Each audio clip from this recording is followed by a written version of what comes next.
Muy bien, le digo bienvenido a nuestros invitados para hablar de algo que les mencioné a lo largo del programa, y es muy simple. El diario New York Times ha puesto el dedo en la llaga hace varias semanas, y en este caso no solo pone el dedo en la llaga, sino que agrega un poquito de sal. Dice que en los últimos 18 años el gobierno federal estadounidense ha invertido 264 millones de dólares en buscar la caída del régimen de la dictadura en Cuba. Dice el New York Times que ese dinero ha sido un imán para charlatanes y para ladrones, y que en la práctica no ha sido realmente positivo el resultado de lo que empezó en 1996 con la llamada enmienda Burton-Helms. Vamos a conversar del tema con el señor Luis Zúñiga. Le digo bienvenido, un gusto tenerlo por aquí, señor. Muchísimas gracias por acompañarme. Le digo bienvenido al señor Ricardo Herrero, es director ejecutivo de Cuba Now, que ha manifestado algunos puntos que han generado controversia en el pasado con lo que es el punto de vista tradicional del exilio cubano. Buenas noches, gracias por estar acá con nosotros. Amigo de la casa, el sociólogo Enrique Patterson, para ayudarnos a enganchar puntos de vista talentosos a lo que es ya un panel con gente muy inteligente que me da mucho placer poder compartir con ustedes. Buenas noches. Buenas noches. Arranco con usted, Luis. Sí. Su opinión.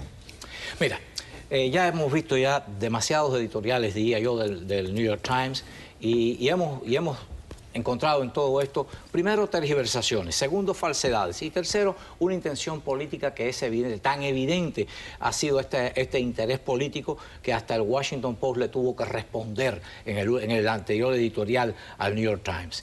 Hay un hecho real. El New York Times está planteando cosas que son contrarias a la realidad y a la verdad histórica. Por ejemplo. Mira, por ejemplo, que la ley Helms-Burton, primero, que los fondos a Cuba, vamos a decir que los 268 millones de dólares es una migaja dentro del presupuesto de los Estados Unidos. Es una migaja. Si lo comparamos con lo que se gastó los Estados Unidos, por ejemplo, con la Radio Europa Libre, con todas las radios de telecomunicaciones para ese mundo, no hay duda, con todos los programas que tenían. Pero es una cifra grande. Me refiero a esto, no a que van a derrocar a una dictadura con eso, pero a que sí puede aparecer gente, y me interesaría que me diga qué piensa sobre eso, que más que el interés de que Cuba sea libre de los miserables que la manejan hoy, incluya la posibilidad también, en algunos casos, de engordar bolsillitos. Bueno, vamos a hablar de eso, eso es bien interesante. Primero, vamos a decir que todos estos programas de la USAID son auditorados. Todos están sometidos a auditorías. Segundo, que son competitivos. Usted tiene que presentarlo. Tercero, que la USAID seleccionaba áreas donde presentar programas, y que esos programas tenían que rendir informes financieros, de resultados, toda una serie de resultados, y son públicos. No hay nada secreto, no hay nada escondido, porque ahí están todos los documentos y los pueden revisar cuando quieran. Yo conozco, por lo menos de esos programas, conocí Plantados, Ángel de Fana, hombre íntegro y honrado a carta cabal. Conocí al grupo del Directorio Democrático, honrados a cartas cabal. O sea, yo conocí muchos honrados. Hay una gran lista de gente súper digna. Hubo un caso que recuerdo. Todos están limpios. Hubo un caso que recuerdo, que le cuestionaron que habían enviado bombones Godiva o que habían enviado algo. Y la razón, y yo hablé con esa persona y le pregunté personalmente, en forma privada, sobre eso. Me dijo, Luis, en regalos de Navidad, un niño en Cuba no sabe ya ni lo que es un bombón en esa época. Y se usó como una forma de enseñarle a los niños lo que estaban perdiendo de su infancia. Otro programa que tuvo problemas, hubo un programa que tuvo problemas en Washington, del Free Cuba, el Free Cuba, que tuvo problemas, y una persona que no lo puedes evitar tú porque existe en cualquier lugar que sustrae fondos. Pero la persona que lo dirigía, que era Frank Calzón, fue quien lo encontró cuando miró la auditoría y se dio cuenta, fue quien lo denunció, lo arrestaron y los fondos esos fueron repuestos. O sea que que yo sepa, nunca se ha perdido un centavo de estos fondos. ¿Qué me dice, señor Herrero? Más de la lista de errores que se han cometido bajo estos programas, el problema principal no son los programas para promover programas humanitarios o para promover valores democráticos. Esto es algo que los Estados Unidos hace en todas partes del mundo. Pero a diferencia del resto del mundo, en el caso cubano, estos programas, los fondos, están atados a una ley, a la ley que codifica el embargo, que trata de infringir en la soberanía cubana y que trata de castigar al gobierno cubano. Entonces, De esa manera causa que estos programas, que la ley también lo que trata de lograr es derrumbar a ese régimen, causa que estos programas nunca son de verdad humanitarios, nunca de verdad son para el propósito que se dice que van a hacer. Siempre son una operación clandestina para tratar de fomentar cambio político dentro del país, y entonces eso es lo que hace que no produzcan los resultados que se espera que tengan. Y con respecto a esa denuncia tan fuerte del New York Times, de que dice, o de esa opinión de que es un imán para charlatanes y ladrones. Bueno, es que hemos visto que hay un historial de mucha gente que han abusado de estos fondos, que muchas veces estos fondos no se usan, por ejemplo, para bueno, los ejemplos que dio Luis. Pero también no dice que se usaron para abusar. Que se han usado para comprar juegos de video, para fundar organizaciones aquí, que la mayoría de los fondos se quedan aquí para mantener el presupuesto y no para enviar dinero a Cuba. Esos casos se han presentado mucho, pero mira, creo que lo más importante aquí es que para hacer que estos programas sean más eficientes es desatarlos de esa ley, que operen independientemente, sin estar atado a una ley que lo que promueve es el cambio de régimen dentro de Cuba. Y también permitir que muchos de estos mismos programas sean fundados por intereses privados, por fundaciones, etcétera, para que entonces el enfoque de verdad sea tratar de fortalecer la sociedad. Enseguida voy con usted, Enrique, pero creo que Luis debe responder. Hay una serie de algo afirmaciones ahí que no se corresponden con la realidad ni con la verdad. Dígame. Primero, supuestos programas humanitarios. Hay dentro de los programas de la USAID había programas de todo tipo, humanitario, pero el propósito central de todo esto es promover democracia en Cuba. Y no hay nada de ilegal en promover democracia en Cuba, al contrario, yo creo que es un derecho y un deber de los Estados Unidos promover democracia. Dijiste que era castigar al gobierno de Cuba. En ningún momento los programas buscan castigar al gobierno de Cuba. No. La primera oración de la ley Helms-Burton es buscar sanciones internacionales contra el régimen cubano. Bueno, porque la ley no darle premio al gobierno. Te voy a explicar por qué la ley Helms-Burton. La ley Helms-Burton lo que buscaba era establecer mecanismos constitucionales establecidos dentro de la ley, porque lo que existía del embargo era una directiva presidencial ejecutiva.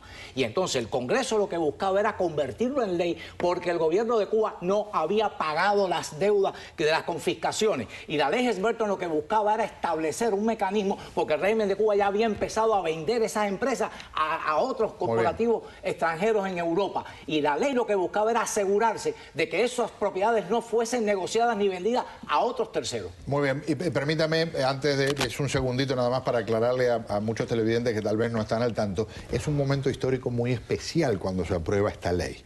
Había un clima de furia, y de furia creo que justificada por lo que había pasado con los hermanos al rescate, por el desastre que se había dado en ese momento, esa agresión horrible de parte de la dictadura, pero obviamente han pasado 18 años, estamos hablando de un balance de eso. Enrique. No, hay varios puntos. En primer lugar, a mí me parece que hay algunos aspectos de este editorial del New York Times que a mí me parecen atinados, y lo que me parece atinado es que no debe haber programas encubiertos.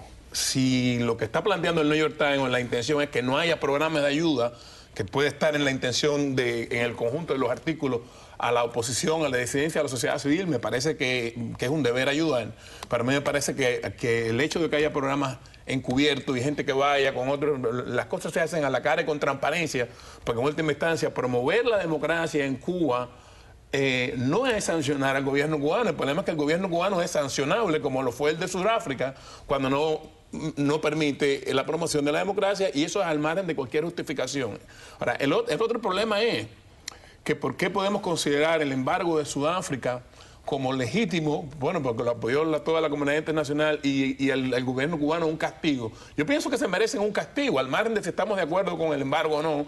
El gobierno cubano tiene más que merecido el castigo, lo ha demostrado con sus actos. La ley Helms-Burton tiene errores. O sea, Zúñiga, si la ley Helms-Burton solo pretendiera proteger las propiedades que tú estás hablando, y eso me parece que es legítimo, o sea, me parece que es legítimo y correcto. El problema es que hay un articulado de la ley Helms-Burton que establece que el Congreso norteamericano, en un momento determinado, para eliminar la ley, es quien decide si en Cuba hay un régimen democrático o no. De hecho, que le transfiere al Congreso norteamericano el criterio de la democracia y del Estado de Derecho en Cuba, y eso es un error que Clinton cometió por debilidad.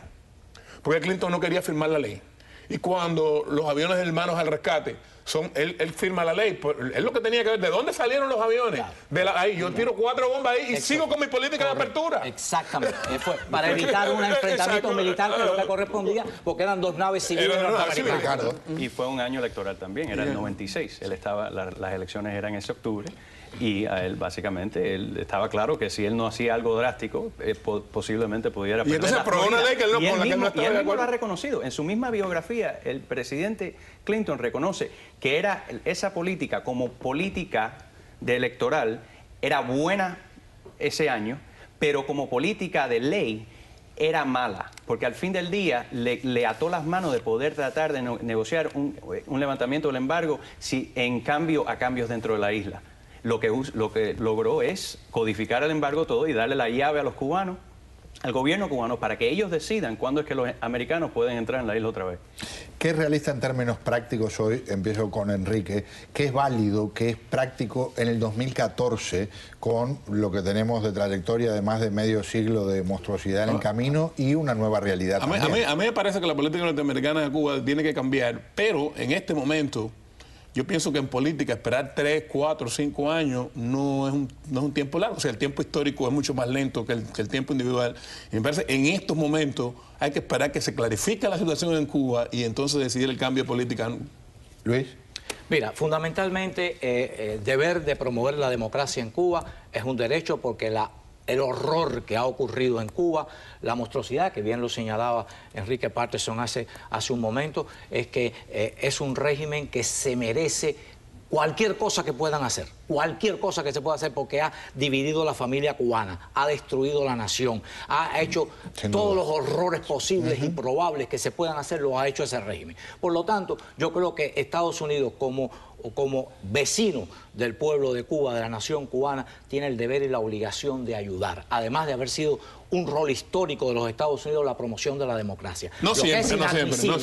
Bueno, es un deber. Es un deber siempre, pero no siempre. No ha ejecutado correctamente en muchos casos. Acuérdense que los gobiernos tienen intereses. Claro. Eso está claro. Y en un momento determinado los intereses pueden ir contrario incluso a derecho. Y tienen que hacerlo. Pero bueno, no es un tema ahora de política. Exactamente, no es un tema ahora de política. Además, las circunstancias cambian de una época a otra. Pero yo creo que realmente Estados Unidos, sí, hacer es promoción de la sociedad civil e incrementar la información del pueblo de Cuba. Es un delito, y ahí está el caso de Alan Gross.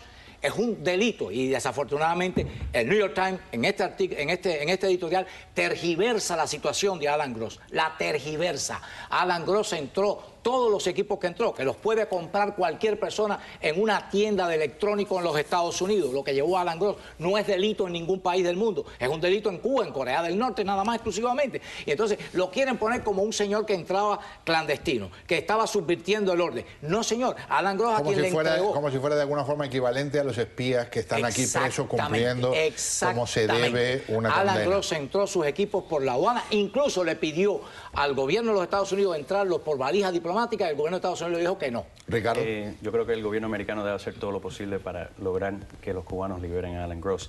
También estoy de acuerdo que tenemos que mantener la presión encima del régimen para que respeten los derechos humanos de ese pueblo, pero pensamos que en todo otro aspecto deberíamos de abrirnos lo más posible al pueblo cubano, ampliar las vías y el flujo de recursos, de contactos desde la sociedad americana a la sociedad civil cubana, para fortalecer a esa sociedad civil y que ellos sean los que demanden cambios dentro de su propio país, que estén en mejor posición para demandar cambios. Una pregunta final para usted, pero eso en la práctica, ¿cómo se hace si no es apoyando materialmente a esa sociedad civil, a esos interesados en ampliar las fuentes de difusión dentro de una dictadura? Estoy diciendo de la sociedad americana a la sociedad no el gobierno cubana, estadounidense, a la sociedad civil. Y puede haber programas del gobierno americano también. Ya. El problema no son los programas, es que están atados a la ley Helms-Burton, que los hace que sean contraproducentes. Es esa ley, ni siquiera es un programa humanitario dentro de la isla. Ya.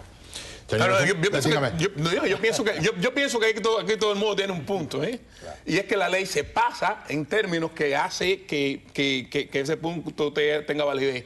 Y lo que pasa también es que con los programas de ayuda, la forma en que hay que administrarlo y llevarlo a cabo, el volumen del dinero se gasta prácticamente en administrar el programa aquí y es poco, entonces es menos lo que llega. Y ese es un problema. Es que la ley no permite el envío de dinero en efectivo que entonces Cuba.